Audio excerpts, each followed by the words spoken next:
Kan masing-masing itu punya dampak terhadap anak kan. Nah, bagaimana nanti kita mau apa ya, menyelesaikan sebuah permasalahan yang dari oleh anak ini penting ya. Sehingga nanti akan dicoba disampaikan oleh Pak Rama berkaitan dengan bagaimana supaya menerapkan disiplin positif. Wah, kita mendisiplinkan anak, tetapi tidak menyakiti, gitu ya. Tidak membuat anak itu menjadi down psikologinya. Nah, ini nanti Pak Rama akan menjelaskan. Itu adalah salah satu materi yang mungkin Pak Rama terima ketika mengikuti pendidikan guru penggerak ini, dan harus didiseminasikan kepada teman-teman agar teman-teman memahami bahwa sekarang ini zaman sudah berbeda, kita mengajar juga berbeda. Itu silakan Pak Rama.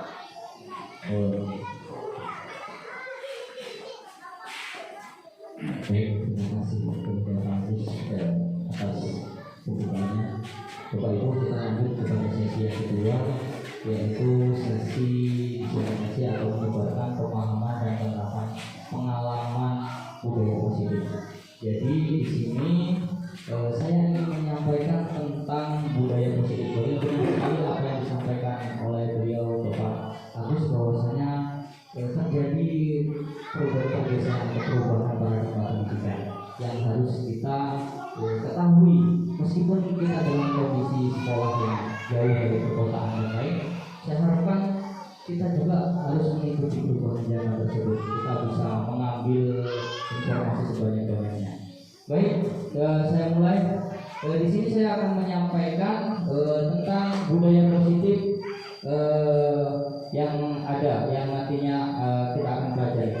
Apa saja di sini yang akan kita pelajari dari budaya positif di sini, yaitu perubahan paradigma belajar, lalu disiplin positif, nilai-nilai kebajikan universal, motivasi perilaku manusia, keyakinan kelas, kebutuhan dasar manusia, posisi kontrol guru, dan segitiga restitusi. Nah, kesepakatan kelas seperti yang sudah tadi kita kegiatan ini santai, tidak tegang. Lalu ketika ada yang berbicara, yang lainnya mendengarkan, saling menghormati, dan mungkin jika tidak ada tambahan saya akan lanjut. Pembelajaran dengan paradigma baru di sini Bapak Ibu, yang perlu Bapak Ibu pahami bahwa pembelajaran dengan paradigma baru merupakan pembelajaran yang dirancang berdasarkan prinsip pembelajaran berdiferensiasi, sehingga peserta didik belajar sesuai kebutuhannya berdasarkan tahap perkembangan sesuai teori psikologi modern untuk mewujudkan profil pelajar Pancasila. Apa itu pembelajaran berdiferensiasi? Bukan satu-satu, oh ini pembelajarannya sudah dengan materi ini, dengan materi ini. Personalisasi dengan berdiferensiasi itu berbeda Bapak Ibu. Pembelajaran berdiferensiasi itu proses belajar mengajar di mana peserta didik dapat mempelajari materi pelajaran sesuai dengan kemampuan, ya, apa yang disukai. Misalkan dia ada anak yang sukanya dia gambar, misalkan bergambar dengan gambar-gambar, dia belajarnya dengan gambar-gambar, ada dengan video-video, atau mungkin ada yang dengan penjelasan itu cukup. Nah, itu kita menciptakan pembelajaran yang memenuhi itu gitu, seperti itu. Ya, dan kebutuhannya masing-masing sehingga mereka tidak frustasi. Oh, dia itu susah menangkap untuk ketika saya ceramah, anak itu susah gitu menangkap. Tapi kita ceramah terus sampai dari awal sampai akhir. Akhirnya nanti ketika kita ada tes ternyata nggak berhasil, nilainya kecil, kita salahin. Udah saya jelaskan berkali-kali, Pak, mudeng-mudeng. Nah, seperti itu munculnya. Nah, memang anak itu memang cara belajarnya, kemampuan belajarnya itu berbeda, ya, seperti itu. Lalu untuk apa? Untuk mewujudkan profil pelajar Pancasila. Apa itu profil pelajar Pancasila? Ada beriman bertakwa kepada Tuhan Yang Maha Esa, lalu kebinekaan global, lalu bergotong royong, kreatif, bernalar kritis, dan mandiri. Itu adalah profil pelajar Pancasila.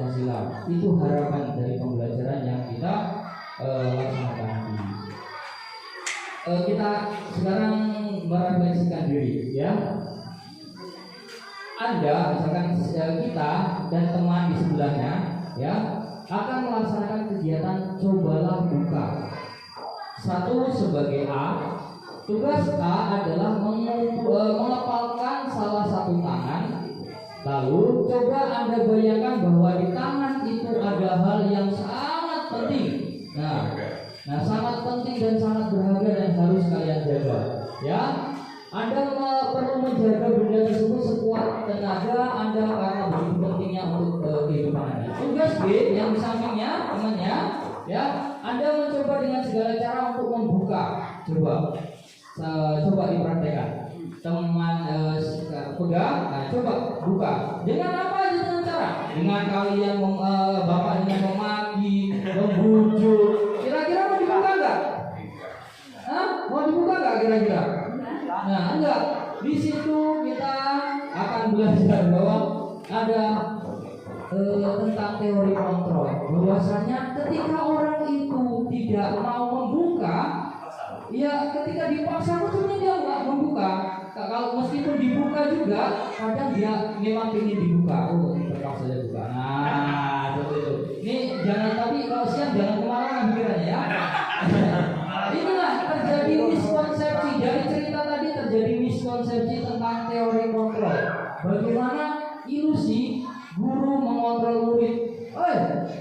Ambil sampahnya. Nah, seolah-olah guru itu dengan memerintah seperti itu kita bisa mengontrol anak. Saya guru, itu murid. Nah, saya itu di kendali saya, dalam kontrol saya dia. Saya bisa ngapa saja, bisa ngapain. Saya suruh ini, suruh itu, suruh. Nah, itu ilusi tentang teori kontrol. Sebenarnya kadang anak itu terpaksa melakukan itu. Kita nggak sadar, ya.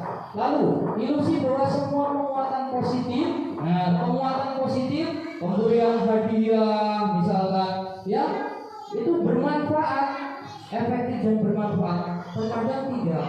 Kita memberikan, anak itu misalkan mendapat 100, pada hari itu dia mendapatkan 100. Kasih permen misalkan 2, besok lagi dikasih permen 2. Lama-lama dia akan bosan dan pikirnya permen lagi. Nah, kadang kurang efektif dan itu malah justru teman-teman yang lain mendapatkan nilai kecil itu mulai udah paling dia lagi, paling nilai, atau mungkin hadiahnya paling permen lagi.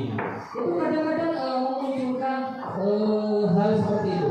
Ilusi bahwa kritik dan membuat rasa bersalah mampu menguatkan karakter. Ya, kita marah-marah seperti itu, ya. Itu kita seperti kita menguatkan karakternya. Lalu ilusi bahwa orang dewasa berhak memaksa.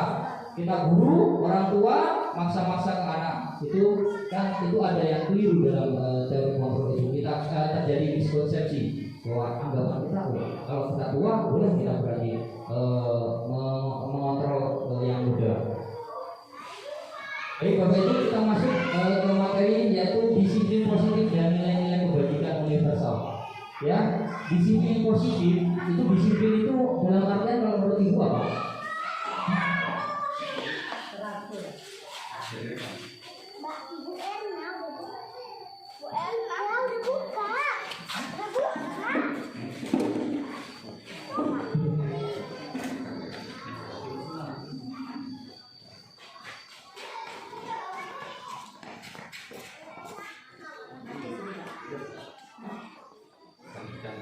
Mati listrik juga.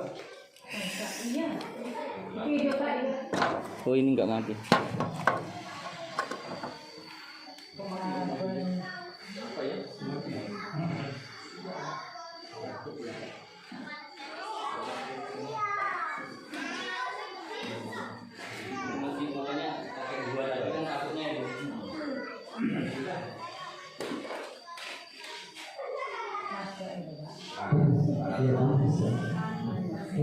Listriknya karena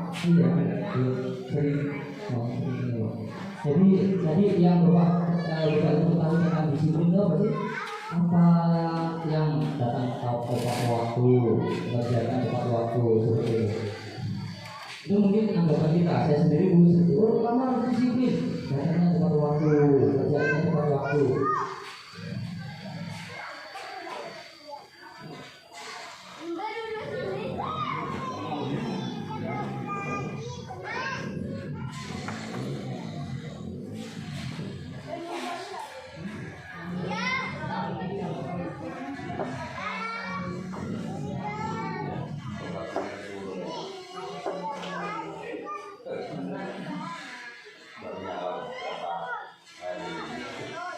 Iya, kita lanjutkan ya. Disiplin positif itu berasal dari kata disiplina yang artinya belajar. Jadi belajar. Disiplin mengacu pada disiplin diri yang memiliki tanggung jawab terhadap apa yang dilakukan berdasarkan nilai-nilai yang diyakininya. Jadi disiplin itu, ya. Disiplin positif merupakan salah satu cara penerapan disiplin yang bertujuan untuk menumbuhkan kesadaran serta memberdayakan kesadaran, bukan paksaan, ya Bapak Ibu, tanpa imbalan, penghargaan atau ancaman atau hukuman. Jadi disiplin itu, kedisiplinan itu harapannya muncul bukan karena ada saya karena disiplin karena ingin dipuji atau ingin karena takut saya dimarah, saya tidak pikir karena takut dilakukan. Itu muncul dari keyakinan diri. Saya memang harus pikir, saya harus belajar untuk menjaga kebersihan, saya harus memang datangnya tepat waktu. Itu dari diri, bukan dari hal-hal faktor luar. Sebagai pendidik, tujuan kita adalah menciptakan peserta didik yang memiliki disiplin diri. Nah, kedisiplinan itu muncul mengacu pada nilai-nilai kebajikan universal dan memiliki motivasi intrinsik, motivasi dari dalam, ya, dalam perubahan perilaku ke arah yang lebih baik. Jadi kita mengharapkannya itu motivasi yang timbul ke dia disiplin, dia tepat waktu, dia melakukan hal-hal positif itu bukan dari faktor penghargaan, hubungan, aturan, tapi memang benar-benar dari dirinya. Nah, bagaimana itu terjadi? Itulah pendidik, bagaimana kita melakukannya. Nah, nilai-nilai universal itu apa, Pak? Apa sebenarnya nilai-nilai universal itu? Nilai yang disepakati bersama, kayak seperti halnya, ya, lepas dari suku bangsa, agama, bahasa maupun latar belakangnya. Contohnya, nilai universal kita profil pelajar Pancasila, beriman dan bertakwa kepada Tuhan Yang Maha Esa. Terus berkebinekaan global, gotong royong, mandiri, kreatif, dan bernalar kritis. Itu nilai-nilai yang kita sepakati bersama. Nilai-nilai kebajikan universal. Lalu Ibu Primary Year Program atau itu dari PAUD ke nilai-nilai dari PAUD ke anak SD, ya. Misalkan toleransi, itu kan nggak ada catatannya. Oh, anak harus toleransi, enggak. Itu kan kita yakini. Oh, nggak ada nilai kebajikan toleransi itu ada loh. Nah, nggak ada bentuknya kan, nggak ada tulisannya di mana harus kita tulis nggak. Tapi kita yakin.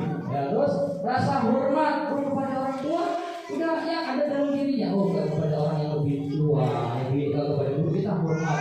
Terus menghargai, antusias, empati, keingintahuan dan lain sebagainya. Itu tidak tertulis, tapi memang tumbuh dari apa? Itu nilai itu yang sudah diyakini kita selalu gitu. Yang ini keyakinan kebajikan universal, nilai kebajikan universal yang memang ada dan kita yakini. Nah, tidak ada yang menentang kan? Ada nilai kebaikan toleransi itu baik atau buruk? Misal ada yang mengatakan oh buruk, nah enggak, semuanya yakin bahwa itu nilai kebaikan. Terus ada keterampilan hidup dapat dipercaya, enggak ada tulisan kita dapat dipercaya enggak. Dan selanjutnya itu tentang tadi disiplin positif dan nilai universal. Nanti ada garisnya, ada benang merahnya dari semua kategori. Selanjutnya yaitu teori motivasi.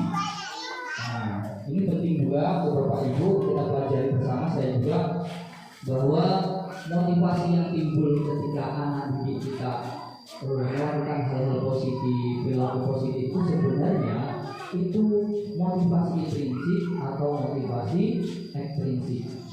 Kita kadang tidak tahu, karena kita malah lebih melihat ketika anak itu tidak melakukan positif kan kita apa ya?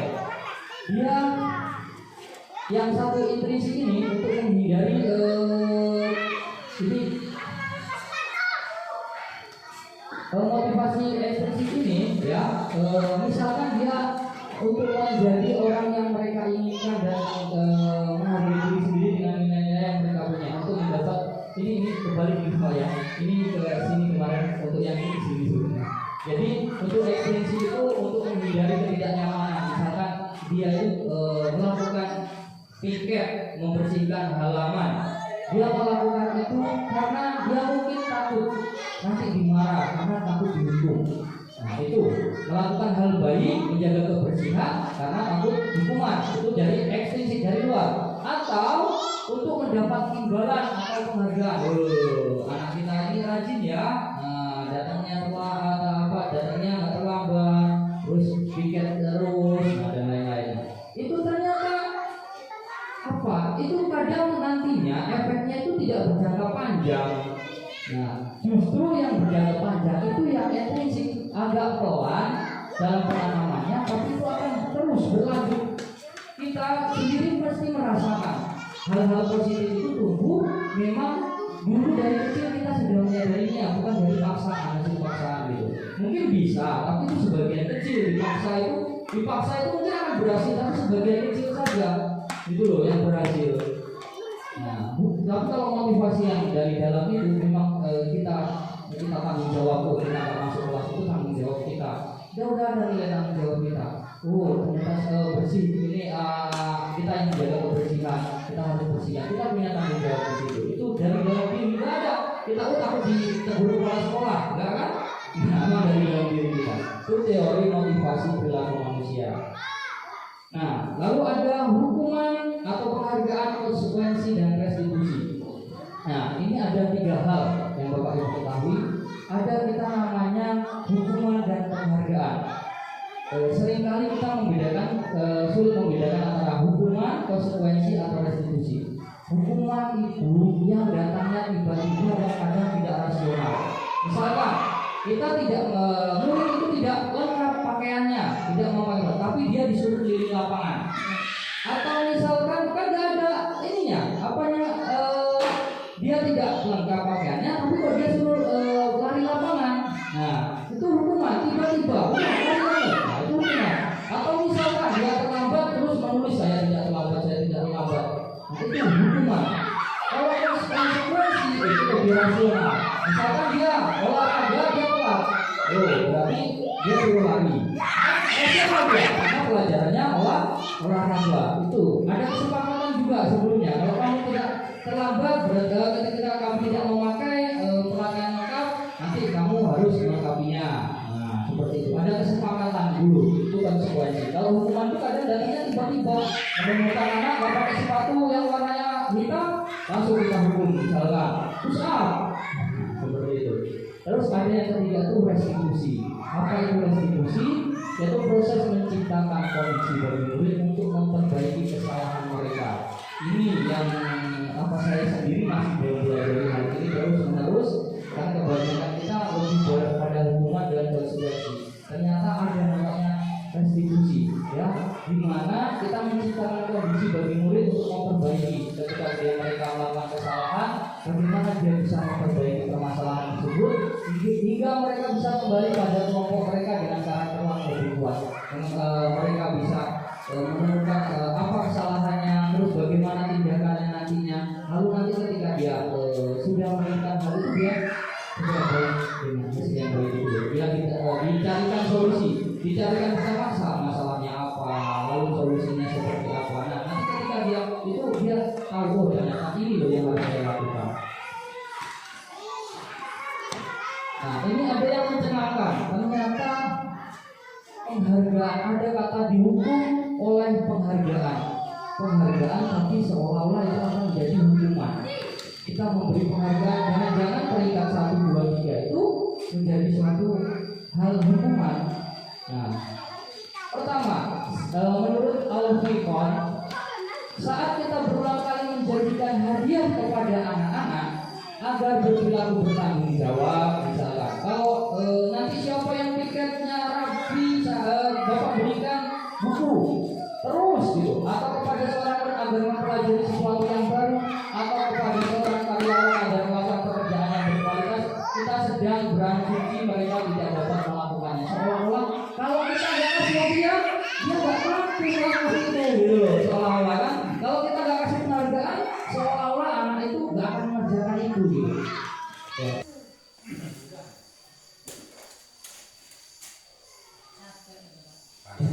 Ya panas lah. Listriknya karena iya sering ini Pak. Jadi tadi yang bapak ibu ketahui tentang disiplin itu apa sih? apa yang datang tepat waktu, mengerjakan tepat waktu seperti itu. Itu mungkin anggapan kita. Saya sendiri dulu seperti oh kamu harus disiplin, datangnya tepat waktu, kerjaannya tepat waktu.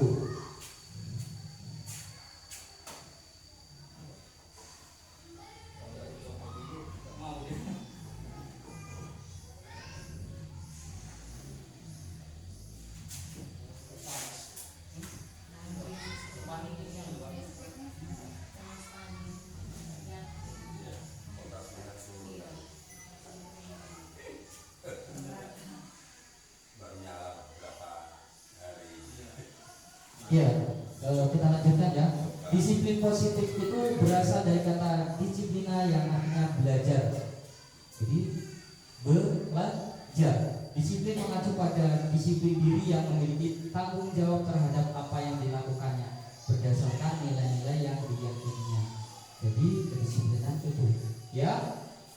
Disiplin positif merupakan salah satu cara penerapan disiplin yang bertujuan untuk menumbuhkan kesadaran serta memberdayakan kesadaran, bukan paksaan, ya Bapak Ibu, tanpa imbalan, penghargaan atau ancaman atau hukuman. Jadi disiplin itu, kedisiplinan itu harapannya muncul bukan karena ada saya karena disiplin karena ingin dipuji atau ingin karena nanti takut saya dimarah, saya tidak piket karena takut dimarah, bukan. Itu muncul dari keyakinan dia sendiri. Oh, saya memang harus piket, saya harus belajar untuk menjaga kebersihan, saya harus memang datangnya tepat waktu. Itu dari diri, bukan dari hal-hal faktor luar.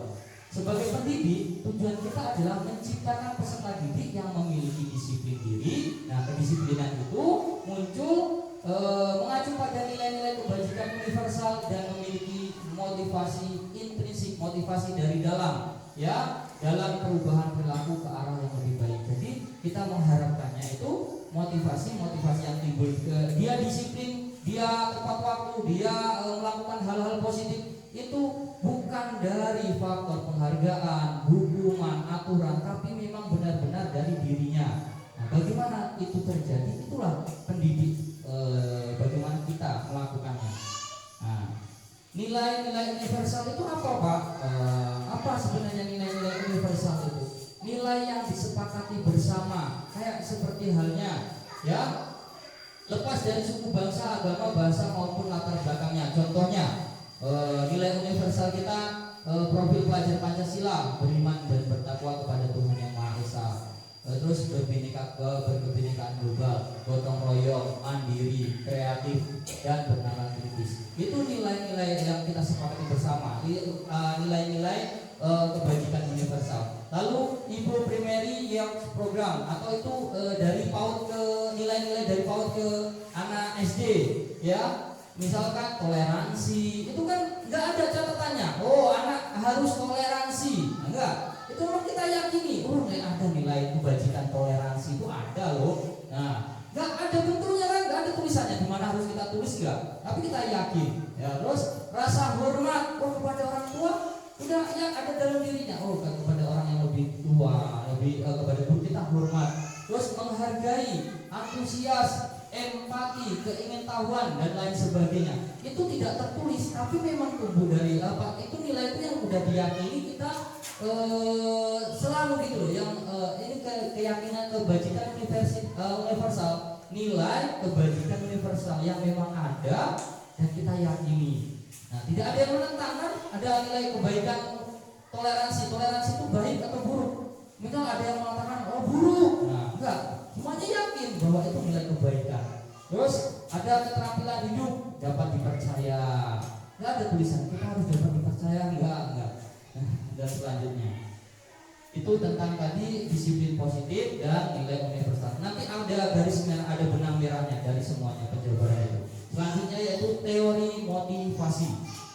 Nah, ini penting juga untuk Bapak Ibu kita pelajari bersama, saya juga, bahwa motivasi yang timbul ketika anak didik kita melakukan hal-hal positif, perilaku positif itu sebenarnya itu motivasi intrinsik atau motivasi ekstrinsik.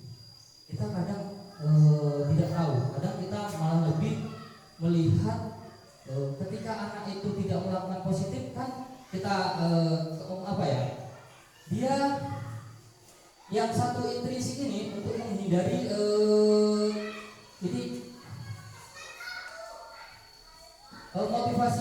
ekstrinsik ini ya, misalkan dia untuk menjadi orang yang mereka inginkan dan menghargai diri sendiri dengan nilai-nilai yang mereka punya untuk mendapat ini kebalik ini Pak ya, ini ke sini kemarin, untuk yang ini ke sini sebenarnya. Jadi untuk ekstrinsik itu untuk menghindari ketidaknyamanan, misalkan dia itu melakukan piket, membersihkan halaman, dia melakukan itu karena dia mungkin takut nanti dimarah, karena takut dihukum. Nah itu melakukan hal baik, menjaga kebersihan karena takut hukuman, itu dari ekstrinsik dari luar, atau untuk mendapat imbalan atau penghargaan. Anak kita ini rajin ya, datangnya telah datangnya agak terlambat, terus piket terus, dan lain-lain. Itu ternyata itu kadang nantinya efeknya itu tidak berjangka panjang. Nah, justru yang berjangka panjang itu yang ekstrinsik, agak pelan dalam penanamannya, tapi itu akan terus berlanjut. Kita sendiri pasti merasakan hal-hal positif itu tumbuh memang dulu dari kecil kita sudah menyadarinya, bukan dari paksaan, hasil paksaan gitu. Mungkin bisa, tapi itu sebagian kecil. Dipaksa itu mungkin akan berhasil, tapi sebagian kecil saja. Itu loh yang berhasil. Nah, tapi kalau motivasi yang dari dalam itu memang kita tanggung jawab. Kita nggak masuk kelas itu tanggung jawab kita. Udah ada nilai tanggung jawab kita. Oh ternyata bersih ini kita yang menjaga kebersihan, kita harus bersihkan. Kita punya tanggung jawab di situ. Itu dari dalam diri, nggak ada. Kita takut ditegur kepala sekolah, nggak kan? Memang dari dalam diri kita. Itu teori motivasi perilaku manusia. Nah, lalu ada hukuman atau penghargaan, konsekuensi dan restitusi. Nah, ini ada 3 hal yang Bapak Ibu ketahui. Ada kita namanya hukuman dan penghargaan. Seringkali kita sulit membedakan antara hukuman, konsekuensi atau restitusi. Hukuman itu yang datangnya tiba-tiba dan kadang tidak rasional. Misalkan kita murid itu tidak lengkap pakaiannya, tidak memakai, tapi dia disuruh keliling lapangan. Atau misalkan kan nggak ada ininya, dia tidak lengkap pakaiannya, tapi kok dia suruh lari lapangan. Nah, itu hukuman. Tiba-tiba, lari kamu, itu hukuman. Atau misalkan dia terlambat terus menulis saya tidak terlambat.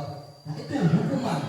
Kalau konsekuensi itu lebih rasional. Misalkan dia olahraga, dia telat, berarti dia suruh lari. Kan rasional dia, karena pelajarannya olahraga. Itu ada kesepakatan juga sebelumnya. Kalau kamu tidak terlambat, ketika kamu tidak memakai pakaian lengkap, nanti kamu harus melengkapinya. Nah, seperti itu. Ada kesepakatan dulu. Itu konsekuensi. Kalau hukuman itu kadang datangnya tiba-tiba. Menemukan anak gak pakai sepatu yang warnanya hitam, langsung kita hukum. Misalkan push up. Seperti itu. Terus ada yang ketiga itu restitusi. Apa itu restitusi? Yaitu proses menciptakan kondisi bagi murid untuk memperbaiki kesalahan mereka. Ini yang saya sendiri masih belum belajar hal ini terus menerus, karena kebanyakan kita lebih pada hukuman dan konsekuensi. Ternyata ada namanya restitusi, ya, di mana kita menciptakan kondisi bagi murid untuk memperbaiki ketika mereka melakukan kesalahan. Bagaimana dia bisa memperbaiki permasalahan tersebut hingga mereka bisa kembali pada kelompok mereka dengan karakter yang lebih kuat. Mereka bisa menemukan apa kesalahannya, terus bagaimana tindakannya nantinya. Lalu nanti ketika dia sudah menemukan hal itu, dia sudah baik dengan hasil yang baik itu. Dia dicarikan solusi. Dicarikan pertama masalahnya apa, lalu solusinya seperti apa. Nah, nanti ketika dia tahu, ternyata ini loh yang harus saya lakukan. Nah, ini ada yang mencengangkan. Ternyata penghargaan, ada kata dihukum oleh penghargaan, tapi seolah-olah itu akan menjadi hukuman. Kita memberi penghargaan, jangan-jangan peringkat 1, 2, 3 itu menjadi suatu hal hukuman. Nah, pertama, menurut Al-Fiqh, saat kita berulang kali menjanjikan hadiah kepada anak-anak agar berperilaku bertanggung jawab, misalkan kalau nanti siapa yang piketnya rapi, bapak belikan buku terus gitu, atau kepada seorang murid agar mempelajari sesuatu yang baru, atau kepada seorang karyawan agar melakukan pekerjaan yang berkualitas, kita kita sedang berasumsi mereka tidak dapat melakukannya, seolah-olah kalau kita nggak kasih hadiah dia nggak mampu melakukan itu gitu loh, seolah-olah kan kalau kita nggak kasih penghargaan seolah-olah anak itu nggak akan mengerjakan itu gitu. Ya. Lalu penghargaan pada pengaruh jangka panjang dan jangka pendek. Penghargaan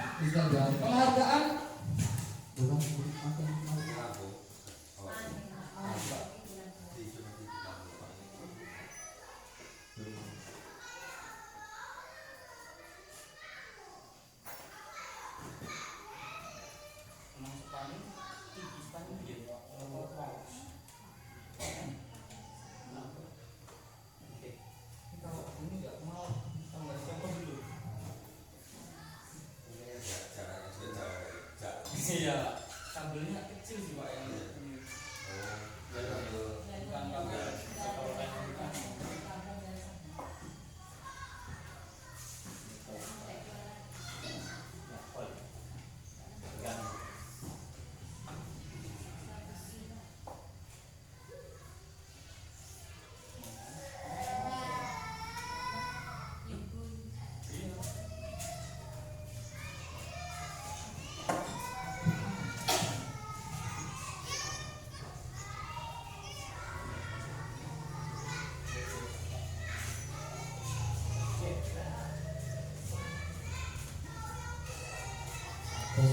baik, kita lanjut ya.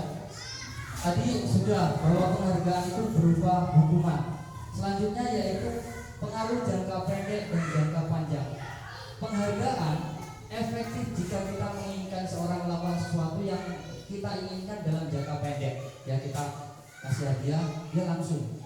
Tapi jangka panjangnya belum tentu. Kita suruh ini dia pasti langsung kalau dikasih penghargaan. Tapi jangka panjangnya belum tentu, itu dalam jangka pendek. Ya, jika kita menggunakan penghargaan lagi dan lagi terus, maka orang tersebut akan bergantung pada penghargaan. Oh, kalau nggak disuruh, kalau nggak disuruh ya saya kasih imbalan, ya kan? Kemarin sudah terbukti anak-anak kan ketika itu dulu bawa durian itu kan tanpa kita minta dan itu oke, kasih dan sekarang nyari durian nanti beli baru kita kasih 5.000 nggak mau dia 10.000 terus dan seperti itu ternyata sudah Pak benar, ternyata saya mikir oh iya benar juga kata. Terus jika kita mendapatkan penghargaan untuk melakukan sesuatu yang lebih baik, maka selain kita senantiasa berharap mendapatkan penghargaan tersebut, kita pun menjadi tidak menyadari tindakan baik yang kita lakukan. Tidak ada kita tidak merasa lagi melakukan hal baik. Kita melakukan itu karena imbalan. Penghargaan tidak efektif. Tidak efektifnya di mana? Suatu penghargaan adalah suatu benda atau peristiwa yang diinginkan yang dibuat dengan persyaratan hanya jika Anda melakukan hal ini maka akan mendapatkan penghargaan. Nah, itu akan melatih dia nanti akan melakukan sesuatu karena ada penghargaan. Nanti efeknya ke jangka panjang dia akan kerja kalau dia ada imbalannya. Itu loh. Nah, takutnya seperti itu, ya. Terus jika saya mengharapkan suatu penghargaan dan tidak mendapatkannya, maka akan saya kerja nggak dikasih imbalan, kecewa. Itu jangka panjangnya. Waktu sekolah, ketika kita sudah mendapatkan nilai 100 belajar itu, saya mengharapkan saya ingin 1, ternyata tidak dikasih. Ternyata itu kecewa, ternyata dia merasa kecewa. Loh, udah belajar capek-capek, nggak ada penghargaannya. Nah itu karena keseringan kita memberikan penghargaan. Terus jika kita memberikan seorang suatu penghargaan untuk melakukan sesuatu, maka kita harus terus-menerus memberikan penghargaan itu. Jika kita ingin orang tersebut memberikan perilaku baiknya itu atau menginginkan melakukan hal itu terus, kita kasih terus. Terus orang yang berusaha berhenti merokok atau orang yang berusaha diet menguruskan badan bila diberikan penghargaan hampir pasti tidak berhasil. Ya, karena harus terus sih. Saya ada kejadian contoh, ada orang tua ya, dia menjanjikan kepada anaknya kalau berhenti merokok itu dikasih uang 10 juta. Benar itu Bu, saya diceritakan sendiri sama dia. Tapi apa setelah dia beberapa bulan berhenti dikasih uangnya, besoknya ini lagi, ya lagi gitu. Ya. Nah, itu cerita sungguhan. Penghargaan merusak hubungan. Kenapa penghargaan merusak hubungan? ketika seorang diberi penghargaan atau dipuji di depan orang banyak, si bagus ini loh nilainya 100 terus, apa yang terjadi? Maka murid yang lain akan merasa iri. Alah, si bagus lagi. Dan sebagian dari mereka akan tidak menyukai orang yang diberikan penghargaan. Saya tidak berkalah. Akhirnya dia mengelompok-kelompokkan diri. Makanya timbul kelompok-kelompok sendiri-sendiri di sekolah-sekolah itu. Anak-anak nakal, anak-anak IPA, anak-anak IPS, ya. Atau anak-anak yang pintar. Itu ternyata itu salah satunya mungkin dari timbul dari sini. Karena kita melabelkan mereka, memberi label lah ibaratnya dengan penghargaan itu. Jika seorang guru sering memberikan penghargaan kepada murid-muridnya, besar kemungkinan murid-muridnya termotivasi hanya untuk menyenangkan gurunya. Ya, itu pasti ya. Mereka tidak akan bersikap jujur kepada guru tersebut. Kadang kamu mandi, ada anak murid kalau kamu mandi nanti di sekitar kasih penghargaan. Ya. Ada anak itu nggak mandi, tapi karena pengen mendapat penghargaan dia berbohong mandi nggak apa. Padahal kita tahu dia nggak mandi. Ya. Ada kan? Seperti itu ya. Penghargaan menciptakan persaingan di dalam kelas dan persaingan menciptakan kecemasan. Ya, untung saja kelas kita siswanya itu ranking semua terus ya. Beda lagi kalau siswanya banyak. Iya Pak, kita ini prestasi semua sekolah kita ini siswanya. Kadang ada siswa yang nggak turun-turun prestasinya ranking 1 terus. Siswanya cuma 1.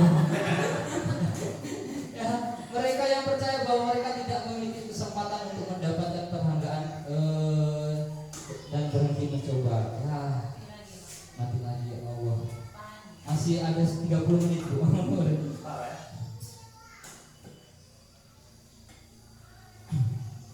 Ini kayaknya matinya agak lama ya. Apa ya?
Selanjutnya yaitu lagi-lagi penghargaan menurunkan kualitas. Jadi penghargaan dilakukan pada sekelompok mahasiswa. Yang ini ada survei yang dilakukan kepada mahasiswa kerja praktik di sebuah surat kabar universitas. Saat ini mereka sedang belajar menuliskan sebuah artikel tentang sebuah judul berita utama. Seiring waktu mahasiswa tersebut semakin mampu bekerja dengan cepat. Kemudian ada beberapa mahasiswa yang dibayar untuk setiap judul berita utama yang mereka mampu hasilkan. Dan setelah beberapa lama, mahasiswa yang dibayar itu hasil kinerjanya berhenti berkembang. Mereka yang tidak menerima bayaran terus berupaya mengasah diri menjadi lebih baik. Tapi yang mendapat bayaran itu kalau nggak dibayar kan mentok seperti itu tadi. Kualitasnya tidak di-upgrade. Sama ini selanjutnya ternyata penghargaan mematikan kreativitas. Jadi murid-murid diminta berpikir mengenai hadiah atau penghargaan yang bisa mereka dapatkan bila berhasil. Nah, tapi kreativitas kelompok murid-murid ini menjadi berkurang dibandingkan dengan yang tidak diberitahukan tentang hadiah yang mereka terima. Nah, kalau mereka dikasih hadiah malah ketika disuruh bikin puisi konsentrasinya ternyata kemungkinan buya aku dapat hadiah gitu ya. Penelitian menunjukkan bahwa pekerja seni atau sebuah penulisan cerita menjadi kurang kreatif bila dijanjikan sebuah hadiah atau penghargaan. Ini survei ya, ada dalam tugas-tugas memecahkan masalah, para murid memakan waktu lebih lama dan memberikan jalan keluar kurang kreatif saat mereka dijanjikan suatu penghargaan. ini loh yang tadi penghargaan menghukum. Jadi penghargaan menghukum mereka yang tidak mendapatkan penghargaan. Ya, misalkan dalam sistem ranking, mereka yang mendapatkan ranking kedua akan merasa paling dihukum. Kenapa saya ranking 2? Saya selalu ranking 2. Perasaan belajar terus. Terus memberikan penghargaan dan hukuman adalah hal yang sama karena keduanya mencoba mengendalikan. Kita berusaha mengendalikan mereka. Kita kasih penghargaan dan hukuman itu sebenarnya kita mengontrol dia agar dia dalam kendali kita. Lalu karena orang pada dasarnya tidak suka dikendalikan, anak itu tidak suka dikendalikan, kita sendiri aja tidak suka dikendalikan kan? Nah, dalam jangka waktu lama penghargaan dan akan terlihat sebagai hukuman. Nah, jadi kita seolah dikasih penghargaan tapi itu sebuah menjadi hukuman. Kita terkekang di situ. Ya, jika suatu penghargaan diharapkan namun Anda tidak mendapatkannya, Anda akan merasa dihukum karena kecewa. Nah, itulah kenapa pentingnya motivasi dari diri. Itu ditarik tadi, itulah kenapa pentingnya motivasi di dalam diri atau intrinsik dari dalam, bukan dari penghargaan, bukan dari hukuman. Mereka biarkan mereka melakukan hal positif itu karena keyakinan, nilai-nilai keyakinan universal yang mereka yakini. Makanya nanti akan muncul keyakinan sekolah atau keyakinan kelas yang akan kita susun bersama-sama. Ya. Nah, muncul keyakinan kelas. Mengapa sih keyakinan kelas bukan peraturan kelas? Itu tadi, tarik dari sana tadi, bukan berupa hukuman, bukan berupa penghargaan, tapi hal yang diyakini dari nilai-nilai universal tadi. Nah, misalkan ada pertanyaan nih, mengapa kita memiliki peraturan nih? Mengapa kita memiliki peraturan tentang menggunakan helm pada saat mengendarai kendaraan roda 2 atau motor? Ketika kita memilih, kenapa kita mengendarai motor itu pakai helm? Karena aturan atau karena keselamatan? Ya, kalau karena aturan, ketika nggak ada polisi, udah. Ini nggak pakai helm, tapi ketika memang itu dari dalam diri, saya sendiri mengalami, walaupun ke kebun saya jalan yang ini pasti pakai gitu, ya kan? Udah merasa, oh ternyata itu menyelamatkan diri saya. Tuh, mengapa kita memiliki peraturan tentang menggunakan masker? Nah, kalau dulu kita diperiksa aturan, nggak pakai masker kena denda, misalkan masuk rumah sakit nggak bisa ini. Ternyata ketika kita sadar, karena untuk menjaga diri kita, ya kemana-mana sekarang walaupun nggak ada aturan itu, tetap kita memakai masker. Nah, itu tadi sebetulnya menarik garis bahwa peraturan itu kenapa keyakinan bukan peraturan, dari situ kita mengambil. Nah, kita mengambil kenapa kita harus membuat keyakinan. Di sini tahapan pembentukan keyakinan kelas. Nantinya kita coba lihat, ada itu di kelas, saya baca tata tertib sekolah, ya.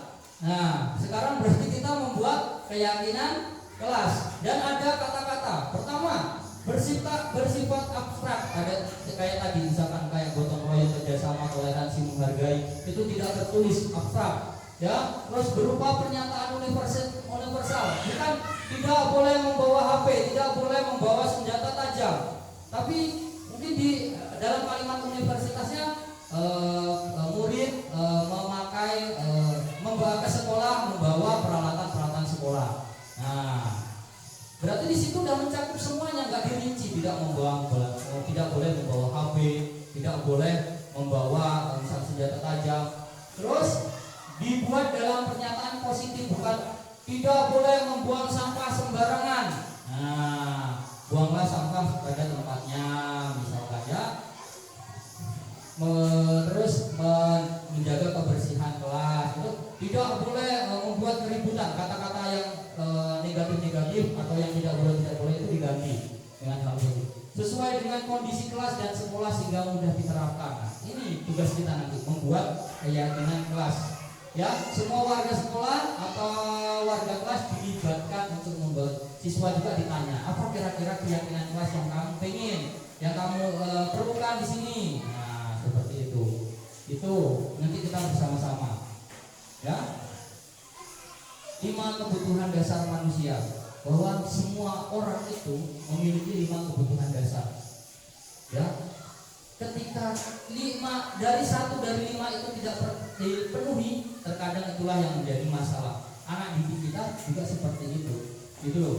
Ya, kebutuhan 5 kebutuhan dasar itu pertama bertahan hidup, ya, lalu kasih sayang dan merasa diterima, penguasaan, kebebasan, kesenangan. Saya pernah bertemu dengan murid dulu, dia sering bolos ke kantin terus, diingatkan bolos di kantin. Ternyata ketika menselidiki, ternyata anak itu ada hal yang tidak terpenuhi. Dia itu nggak pernah sarapan, nggak pernah makan. Jadi ketika dia ke kantin itu dia lapar katanya. Nah, ada juga dia butuh diterima, rasa diterima. Kadang kita nggak mempedulikan anak yang dia diam, terus belajar tidak, misalkan yang lainnya aktif dia tidak, atau dia yang lainnya pinter, misalkan jawab cepat, ada yang lambat. Nah, kita terkadang tidak memperhatikan hal itu. Padahal terkadang anak itu butuh kasih sayang kita, butuh kepedulian kita. Lalu penguasaan, nah, harga diri, keinginan untuk dianggap, memimpin. Misalkan kadang anak itu diam, tapi dia nggak berani, pengen jadi petugas upacara misalkan. Kalau ditunjuk dia baru, oh iya Pak saya mau. Nah, tapi kalau nggak ditunjuk diam aja kadang. Tapi hal-hal 5 ini ya, kebebasan, kesenangan ini jika tidak dipenuhi, pasti anak murid kita pasti ada permasalahan di situ. Ada ketika 5 ini mereka tidak dapat di kelas atau di pembelajaran, pasti ada permasalahan. Ada masalah nanti dia melakukan hal-hal yang aneh, gitu loh. Dia kan melakukan hal-hal yang aneh, gitu. Ya. Lanjut ke 5 posisi kontrol. Ini yang Bapak Agus tadi jelaskan, bahwa ada penghukum, membuat merasa bersalah, pemantau, teman, dan manajer. Kita ada di posisi mana kira-kira? Nah, kita lihat apa penghukum, membuat merasa bersalah, pemantau, teman, atau manajer. Nah, contohnya nih, siswa tidak memakai atribut lengkap saat upacara bendera. Seorang penghukum, guru penghukum, dia akan mengatakan hormat pada bendera 1 jam. Nah, ini penghukum tiba-tiba sifatnya dan tidak, kadang apa hubungannya dengan dia tidak memakai atribut, tapi kok dia butuh hormat bendera 1 jam lagi. Nah, tidak ada apa ya, korelasi lah ya. Kalau dia membuat rasa bersalah, guru itu akan mengatakan, berapa kali ibu atau bapak harus memberitahu kamu selalu saja mengecewakan ibu atau bapak. Kan seolah-olah masa iya juga saya yang mengecewakan ibu bapak, itu membuat rasa bersalah. Nah, sebentar, apa kita penghukum atau membuat rasa bersalah? Atau yang selanjutnya teman, kita jadi teman ke murid kita dengan mengatakan, ayo dong ikuti aturan sekolah, tolong bantu ibu bapak ya. Biasanya nih SMA nih, tingkat SMA, kalau kita mau menghukum kadang dia lawan, kan? Ya, biasanya gitu Pak. Tapi biar aman jadi teman lah. Ya udah, tidak apa-apa. Lain kali jangan sampai boros seperti ini lagi ya. Biasanya tingkat SMA lebih jadi aman jadi teman kan? Atau pemantau, ya. Kamu sudah melanggar peraturan sekolah, kamu tahu konsekuensinya. Setelah upacara kamu beli atribut ke koperasi dan nah ini kalau pemantau ini lebih kepada konsekuensi, ya, menerapkan konsekuensi. Ketika atributnya nggak lengkap, konsekuensinya dia harus lengkap, berarti dia harus membeli, atau dia misalkan disuruh pulang untuk mengambil misalkan. Dan yang posisi kelima itu manajer. Nah ini yang diharapkan dari kita nanti menjadi seorang manajer, bukan manajer kantor ya, manajer sekolah. Apa kamu tahu kesalahanmu? Kira-kira bagaimana kamu mau perbaiki kesalahan? Itu keinginannya seperti itu. Tapi terkadang kan murid itu sering membuat kesalahan, jadi akhirnya kita lepas kontrol. Nah itu tugas kita dan ya tugas saya dan kita semuanya. Ya kita lihat, kita cermati. Nah dari 5 posisi kontrol tadi, sekarang saya ingin bertanya, dari pertanyaan itu, dari pernyataan itu, kira-kira posisi kontrol guru itu apa? Ada kata, saya kecewa sekali dengan kamu. Nah, apa? Apa dia teman, apa penghukum, atau pemantau, atau pembuat rasa bersalah, atau manajer? Oke, mantap Adin. Membuat merasa bersalah karena nanti seolah-olah jadi dia nanti menyesal anaknya itu kan, jadi menyesal. Nah, ini untuk yang kedua, apa rencanamu untuk menyelesaikan masalah ini? Nah, apa kira-kira? Posisi apa yang ibu guru, pak guru itu ambil? Hah?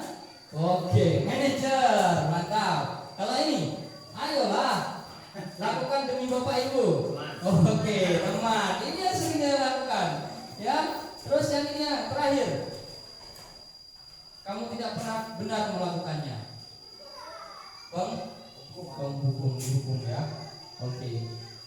Nah, ini materi yang terakhir yaitu segitiga restitusi. Ya, ada waktu 15 menit.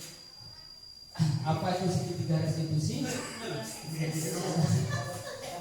Segitiga restitusi itu dialog yang dijalankan, kita berdiskusi, berdialog dengan murid kita, ya, agar menghasilkan murid yang mandiri dan bertanggung jawab. Mandirinya itu dia bisa menyelesaikan masalahnya sendiri, terus mempertanggungjawabkan kesalahannya. Memang ini agak sulit, Pak. Bener. Apalagi kalau tidak, mungkin kalau kita SD ini, apalagi kayak anak kelas 1, bagaimana kita merestitusi anak itu kan? Itu kadang saya mau ngomong tapi maksud saya, tapi itulah yang kita suruh seperti itu ya. Jadi dalam segitiga restitusi itu ada 3 tahapan. Pertama, menstabilkan identitas dulu. Kalau murid itu bermasalah, misalkan datang terlambat terus menerus, nanti yang pertama distabilkan, kita dialog, ngobrol, stabilkan identitasnya dulu. Kamu udah sarapan, nak? Udah. Terus gimana kabar di rumah? Orang tua baik? Baik. Habis itu ditanya, katanya kamu sering datang terlambat. Kenapa kamu datang terlambat? Misalkan gitu. Oh ini Pak. Nah, datang terlambat itu benar atau enggak sih? Misalkan seperti itu. Nah, itu menstabilkan identitasnya dia. Biar biasanya kalau dia bermasalah langsung ditembak, kamu ini datang terlambat. Nah, dia malah merasanya kayak ada yang merasa dia marah, ada yang sedih, ada yang diem aja. Nah, itu maksudnya distabilkan agar kita enak berdialognya, berdiskusinya. Terus validasi tindakan yang salah. Oh tadi kamu datang terlambat, kira-kira salah atau tidak? Mesti dia jawab. Nah, terus digali terus, kenapa kamu datang terlambat dan lain-lain sebagainya. Terus meyakinkan keyakinan. Nah di sini tahap terakhir, kira-kira bagaimana cara kamu untuk memperbaiki kesalahanmu. Nah, terus apa keyakinan apa yang bisa yang kamu inginkan, misalkan. Ini contohnya, pertanyaan-pertanyaan menstabilkan identitas. Pertama, Bapak Ibu tidak mau mencari siapa yang salah, tapi Ibu Bapak ingin mencari solusi dari permasalahan ini. Tidak menghukum kamu, oh kamu salah, kamu tadi melakukan ini salah. Berbuat salah itu wajar, kita ngomongkan berbuat salah itu wajar, namanya orang, tapi ya kita perbaiki. Tidak ada manusia yang sempurna. Kamu berhak merasa begitu. Bapak Ibu juga pernah melakukan itu. Nah, itu adalah sebuah penstabilan identitas kepada anak didik. Nah, selanjutnya setelah itu kita lakukan. Kamu berhak merasa, misalkan dia berantem, kita stabilkan tadi. Terus kamu berhak merasa begitu, misalkan kamu berhak marah, mungkin kamu habis diganggu, diejek misalkan kan. Kamu melakukannya karena mempertahankan sesuatu yang penting bagi kamu, gak apa-apa. Kamu pasti mempunyai alasan ya kenapa kamu berantem misalkan. Kamu patut bangga karena telah melindungi, karena kamu diejek, jadi kamu boleh kamu melakukan itu gitu. Tapi nanti bukan berarti untuk pembenaran perilakunya, bukan. Tapi nanti tetap akan divalidasi bahwa berantem itu nggak benar gitu loh. Ada keyakinan yang kamu langgar dengan berantem itu. Nah disinilah menanyakan keyakinan. Misalkan tadi berantem, apa keyakinan kelas kita? Boleh nggak kita berantem di dalam di sekolahan? Nah, atau nilai-nilai apa yang telah kita sepakati? Kita kan sudah melakukan kesepakatan kelas. Nah, nilai kesepakatan apa yang kita sepakati? Kok kamu melanggar? Nanti dia nanya, oh iya, saya berantem karena tidak menghargai atau karena saya mengejek dia. Nah, terus kamu pasti mempunyai alasan kenapa kamu berbuat seperti itu. Nah, selanjutnya kamu ingin menjadi orang seperti apa? Nah, Bapak Ibu, itulah refleksi kita. Hal-hal baru apa yang ternyata kita ada hal-hal baru apa yang kita dapat dari pembelajaran hari ini? Bahwa ada hal-hal baru kan yang kita dapatkan, ternyata ada banyak hal, misalkan penghargaan itu ternyata sifatnya hidup dan lain sebagainya. Ada hal-hal yang harus kita perbaiki. Ternyata kita ini sebagai guru masih ada kekurangannya. Ternyata ada yang salah dari diri kita gitu. Ternyata harus lebih banyak lagi kita mencari informasi sebanyak-banyaknya. Nah, karena apa? Karena profesi guru itu kan sekarang ibaratnya sudah menjadi, guru itu sudah menjadi profesi istilahnya kan. Profesi itu artinya dia harus memiliki kompetensi gitu loh, kompetensinya mumpuni gitu. Kalau misalkan dokter kan profesi, kalau nggak profesional ya dia salah suntik, tidak. Kita juga sama, kita ini guru tapi lebih banyak lagi tapi kompetensi kita yang harus kita kuasai. Psikologi misalkan ya kan, nggak cuma ngajar aja, psikologi harus bisa, mengendalikan emosi harus bisa, banyak, memang luar biasa. Semoga gajinya nambah. Dalam penerapan program ini untuk penutup kita semua ya. Dalam penerapan program disiplin positif, hendaknya guru memiliki standar kepribadian profesional dan sosial ya, yang baik, di mana guru mampu merefleksikan dirinya dalam posisi kontrol saat ini, bagaimana perjalanan dirinya sebagai among atau manajer tadi, lalu yang menuntun murid-muridnya menjadi insan yang mandiri, merdeka dan bertanggung jawab. Itu standar pendidikan nasional kita. Sedikit penjabaran dari saya tentang tadi budaya positif. Nanti kemungkinan kita lebih lanjutnya nanti akan membuat kesepakatan kelas, bukan peraturan kelas ya, kesepakatan kelas, kesepakatan sekolah. Nah, itu yang akan kita terapkan nanti ya, sedikit-sedikit lah. Setidaknya walaupun kita di tengah-tengah seperti ini ya, kita mengikuti perkembangan. Dan kita sudah tadi ketika mereka kesini ternyata apresiasi luar biasa untuk kita semua ya. Walaupun kita berada di sini, kita update gitu kan, guru-gurunya update semua. Nah, dan tinggalan informasi.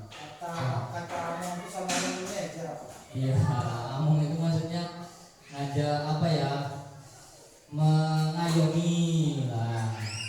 Jadi Among main. itu among, beda lagi Pak. Ia marah dan tidak dapat menahan emosinya. Beginilah skenario untuk menyelesaikan masalahnya. Assalamualaikum Pak. Waalaikumsalam. Tiara, duduk Tiara. Apa kabarnya hari ini? Baik. Alhamdulillah. Tadi sudah sarapan Tiara? Sudah. Alhamdulillah. Oke Tiara, tadi Bapak mendapat laporan bahwa Tiara tadi habis berantem dengan teman sebangkunya. Kenapa kok berantem? Iya Pak, saya kesal dengan Rara. Kenapa kamu kesal? Rara terus-menerus mencontek hasil pekerjaan saya. Oh, wajarlah kalau kamu marah dan kesal. Jika Bapak berada di posisi kamu, Bapak juga akan melakukan hal demikian. Lalu, apa saja yang kamu lakukan terhadap Rara? Saya marah-marah kepada Rara. Saya maki-maki Rara, tanpa sadar saya memukul mejanya. Oh, begitu. Pasti kamu melakukan itu ada alasannya ya? Iyalah Pak, saya sudah susah payah mengerjakan tugas dan PR. Tapi Rara selalu mencontek tanpa ada usaha untuk belajar dan mengerjakan sendiri. Oh, wajarlah kalau kamu merasa marah karena tidak rela pekerjaan yang dicontek begitu saja oleh Rara. Bapak sangat menghargai tindakan kamu yang tidak berbuat lebih buruk, misalnya seperti memukul. Sekarang coba pikirkan, tindakan kamu marah-marah sampai menggugat meja apakah sesuai dengan keyakinan kelas kita? Tidak Pak. Menurut kamu keyakinan kelas apa yang telah kamu langgar? Saling menghormati antara teman. Nah, betul sekali. Menurut kamu perilaku saling menghormati antar teman itu penting enggak menurut kamu? Penting Pak. Nah, baik. Kalau menurut kamu itu penting, jadi keyakinan apa yang harus kamu lakukan saat kamu sedang marah? harus lebih sabar, Pak. Kamu bersedia memperbaiki permasalahan ini? Ya, Pak. Apa yang akan kamu lakukan untuk memperbaiki masalah ini? Saya akan lebih sabar dan menahan amarah saya. Dan jika ada teman yang mencontek saya akan melaporkan kepada guru mata pelajaran atau kepada wali kelas. Ya, tepat sekali tindakan kamu Rara. Tetap semangat. Sekarang silakan kembali ke kelas. Aulia seorang siswa yang sering datang terlambat ke sekolah sehingga banyak pelajaran yang tertinggal. Beginilah skenario penyelesaian masalahnya. Kabarnya Aulia? Baik, Pak. Tadi pagi sudah sarapan? Sudah. Tadi Bapak mendapat laporan dari guru Piker. Katanya Aulia ini sering datang terlambat ya? Iya, Pak. Seingat Aulia sudah berapa kali Aulia yang datang terlambat ke sekolah? 5 kali, Pak. Datang terlambat ke sekolah itu suatu kesalahan bukan? Iya, Pak. Baik Aulia, kesalahan itu manusiawi. Setiap orang pasti mengalami kesalahan atau melakukan kesalahan. Yang terpenting yaitu mengambil pelajaran, memperbaikinya dan tidak mengulanginya kembali. Setuju? Setuju, Pak. Baik Aulia, bagaimana kalau kita mencari solusi permasalahan ini bersama-sama ya? Iya, Pak. Aulia sering datang terlambat, itu pasti ada alasan. Apa kira-kira yang membuat Aulia? Saya sering begadang, Pak, sambil bermain HP dari ruang tidur. Oh, pantas seperti itu. Kamu tahu keyakinan kelas yang sudah kita sepakati? Tahu, Pak. Kalau datang terlambat ke sekolah sesuai dengan keyakinan kelas kita tidak. Tidak, Pak. Menurut Aulia, keyakinan kelas apa yang sudah dilanggar Aulia? Disiplin, Pak. Kedisiplinan itu penting tidak sih untuk Aulia? Penting, Pak, karena membuat saya datang ke sekolah tepat waktu dan bisa menghargai waktu. Betul sekali, menghargai waktu itu penting dan sangat bermanfaat untuk kita. Misalkan pekerjaan kita jadi tepat waktu, dihargai orang, terus melatih kepedulian dan kedisiplinan. Iya, Pak, saya nyesal sudah sering terlambat, saya minta maaf. Bagus Aulia, sikapnya sangat baik dengan meminta maaf. Menurut Aulia, apa yang akan dilakukan agar tidak datang terlambat lagi ke sekolah? Saya akan lebih cepat dan minta bersabar lagi agar tidak datang terlambat ke sekolah. Sekarang Aulia sudah menemukan solusi dari permasalahanmu. Nanti Bapak dan orang tua akan bekerja sama agar Aulia tidak lagi datang terlambat ke sekolah. Baik, Pak, terima kasih. Oke, sekarang silakan kembali ke kelas. Oke, di sini ada pertanyaan atau tidak? Jika tidak ada pertanyaan, cukup. Saya akhiri. Cukup sekian dari saya, kurang lebihnya saya mohon maaf. Ketika ada hal kata-kata yang kurang berkenan di hati Bapak Ibu, saya mohon maaf. Wabillahi taufiq wal hidayah. Wassalamualaikum warahmatullahi wabarakatuh. Oke, selanjutnya makan siang.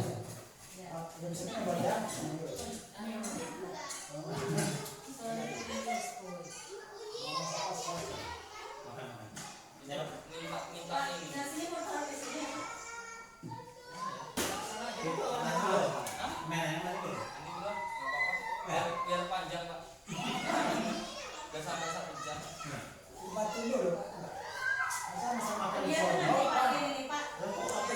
Nanti harusnya tadi yang pertama tadi direkam juga. Tambahin kan, panjang kan? Pak.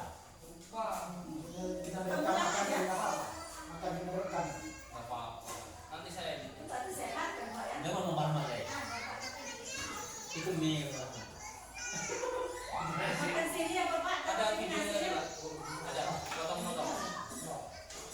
Dari awal apa akhir apa enggak? Enggak, dari awalnya aja apa akhirnya aja?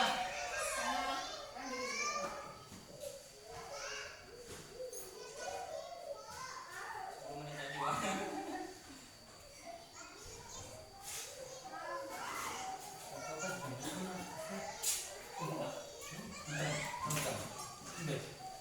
Wow, sangat.